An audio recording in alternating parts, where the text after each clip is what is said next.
दोस्तों जमींदारी तो बागबानी सत वनकस दोस्त जल चारवाई तो रचान ये वक्त चारवान हज कत वुचान गव खास अहमियत तिकाज अमिस नश दोध हासिल करान पे बाजरन मज कनान तो अम पे जान रुपये दह हासिल सपदान मगर ये वक्त हरद काल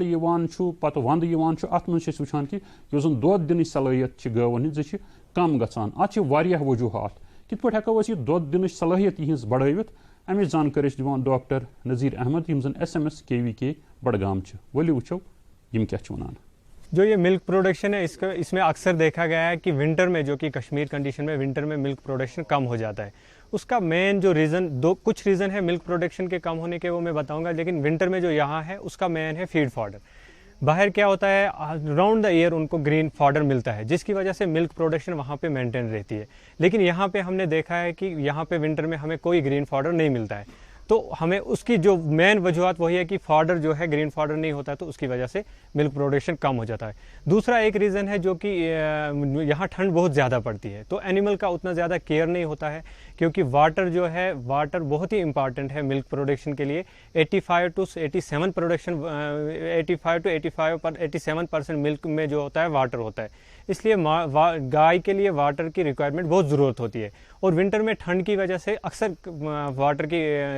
रिक्वायरमेंट जो एनिमल को होती है वो कम हो जाती है। तो फार्मर भाई उसमें ऐसा कर सकते हैं कि वाटर जो ल्यूक वार्म वाटर करके अगर देंगे, एक गाय को रिक्वायरमेंट 30 लीटर वाटर की है मिनिमम, तो उससे उनका मिल्क प्रोडक्शन बराबर रहेगा। दूसरा जो मैंने बोला, फीड एंड फॉडर की कंडीशन की ग्रीन सब्ज़ घास, हरा घास यहाँ नहीं अवेलेबल होता है, तो उस कंडीशन में साइलेज बना सकते हैं। साइलेज जो कि इसी सीज़न में होता है, जबकि जो प्लांट प्री मेच्योर प्लांट होता है उसको कट करके उसका जैसे अचार बनाते हैं, उसी को उसको घास का चारा बोलते हैं, तो वो बना के रख सकता है एनिमल को, मिल्किंग एनिमल के लिए। वो उसमें जो हमारी मक्की होती है, जो फ्लावरिंग स्टेज होती है, जब भी मक्की या ओट्स वगैरह में फ्लावरिंग स्टेज होती है, उसको काट लेते हैं और उसके बाद उसके साथ उसको किसी बोरी में या ड्रम वगैरह में बंद करके रख देते हैं बहुत टाइम के लिए, 10 से 15 दिन के लिए। उसके बाद उसको रोटेट करते हैं और देखते रहते हैं, वो चारा अचार की तरह जैसे होता है उसको रख देते हैं। ये 1 महीने में तैयार हो जाता है, 20-22 दिन में इसका ये तैयार हो जाता है। ये इसके लिए पिट में भी ये कर सकते हैं, बड़े बड़े फार्म्स में ये पिट में भी करते हैं तैयार। तो उसके बाद ये इसको एनिमल को दे सकते हैं, मिल्किंग एनिमल को, ताकि ये 1 kg से 2 kg पर डे ये उसको मिल्किंग एनिमल को रिक्वायरमेंट है। उसके बाद UMBB ब्लॉक होता है, यूरिया मोलासिस मिनरल ब्लॉक, वो भी बनता है, जो भी उसमें यूरिया होता है, मोलासिस होता है और जो लोकली अवेलेबल इंग्रेडिएंट्स हैं, तो वो एक ईंट की शेप का होता है, तो वो भी एनिमल को, मिल्किंग एनिमल को दे सकते हैं। वो मिल्किंग एनिमल के सामने रखते हैं, वो उसको लिक करती रहती है, तो उससे उसके न्यूट्रिएंट रिक्वायरमेंट बराबर रहते हैं। क्योंकि आपने देखा, हमें मालूम है कि दूध में प्रोटीन, मिनरल्स, विटामिन सब पूरे न्यूट्रिएंट उसमें रहते हैं, तो अगर एनिमल को न्यूट्रिएंट रिक्वायरमेंट बराबर नहीं आएगी तो ओवरऑल मिल्क प्रोडक्शन कम हो जाएगा। यूरिया मोलासिस मिनरल ब्लॉक में ये एरिया स्पेसिफिक होता है, जिस एरिया में आपको जो इंग्रेडिएंट्स होते हैं, मतलब जो भी आपको, जैसे यहाँ पे हरन में हम देखेंगे, मतलब इसमें यूरिया डाला जाता है, मोलासिस डाला जाता है, इसके एज पर जो लोकल इंग्रेडिएंट है उसके हिसाब से 1.5 पार्ट्स या अलग अलग पार्ट्स हैं। लोकल इंग्रेडिएंट्स में इसमें आपको जैसे जो भी वेस्टेज, पत्ते होते हैं, गिरा हुआ घास होता है, दाने होते हैं, या कोई भी चीज़ होता है, मेज़ होती है, इसको चॉप करके तो इसको क्रश करके इसको बनाया जाता है। ये एक ईंट की शक्ल में होता है और ये एनिमल को फीड किया जाता है। दूसरी कंडीशन इसमें यह है कि जो डिजीज़ कंडीशन है, अक्सर मेस्टाइटिस है या FMD है, इसकी वजह से मिल्क प्रोडक्शन कम होता है। तो उसका रीज़न ये होता है कि जब FMD हो जाता है तो मुंह में छाले पड़ जाते हैं, तो एनिमल घास नहीं खाता है, तो जब एनिमल का फीड फॉडर कंजप्शन कम हो जाता है तो ओवरऑल उसका मिल्क प्रोडक्शन भी कम हो जाता है। और फार्मर, कुछ मैनेजमेंट प्रैक्टिस है जो कि फार्मर लोग नहीं करते हैं, जिसकी वजह से मेन जो वजूहत होती है, जिससे 20 to 30% मिल्क प्रोडक्शन कम होती है। उसमें सबसे पहला है फ्रीक्वेंसी ऑफ मिल्क, मतलब दिन में आप कितनी बार मिल्क लोगे। तो ये देखा गया है, अगर दिन में 2 बार मिल्क लिया जाता है तो मिल्क प्रोडक्शन 40% इंक्रीज़ हो जाता है, और अगर दिन में 1 बार या 3 या 4 बार लिया जाए तो मिल्क प्रोडक्शन कम हो जाता है।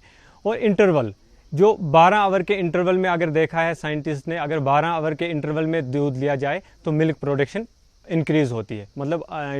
पूरे 12 आवर के इंटरवल के बाद। और मिल्क लेते वक्त फार्मर्स को ये ध्यान रखना है कि उस वक्त हार्मोन रिलीज़ होते हैं, उसकी वजह से दूध की पैदावार होती है। अगर उस वक्त एनिमल को थोड़ा डराया जाए या कोई आके वहाँ ज़्यादा ज़ोर से बोल दे, तो उसकी वजह से एनिमल डर जाता है और हार्मोन जो है वो मिल्क सिक्रेट करना बंद कर देते हैं।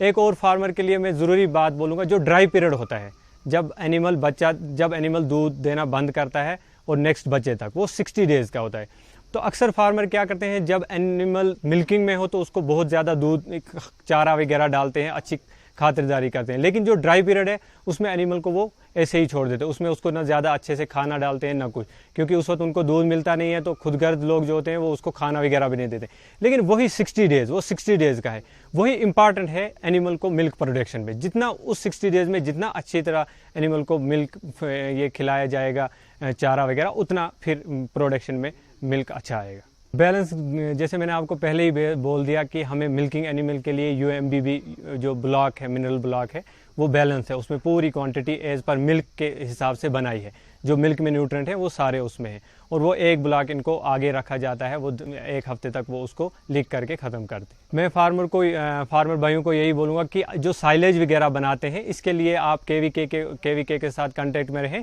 और हम बताएंगे उनको कि कैसे साइलेज बनाते हैं। उससे आप एक क्रॉप से फॉडर भी ले लोगे और विंटर के लिए साइलेज चारा भी बना के रखोगे। तो और दूसरी बात है जो कि वैक्सीनेशन या मेडिसिन, जब एनिमल बीमार हो उस वक्त जानवर की बहुत ज़्यादा केयर करनी चाहिए, ताकि आपका एनिमल का मिल्क प्रोडक्शन ज़्यादा रहे।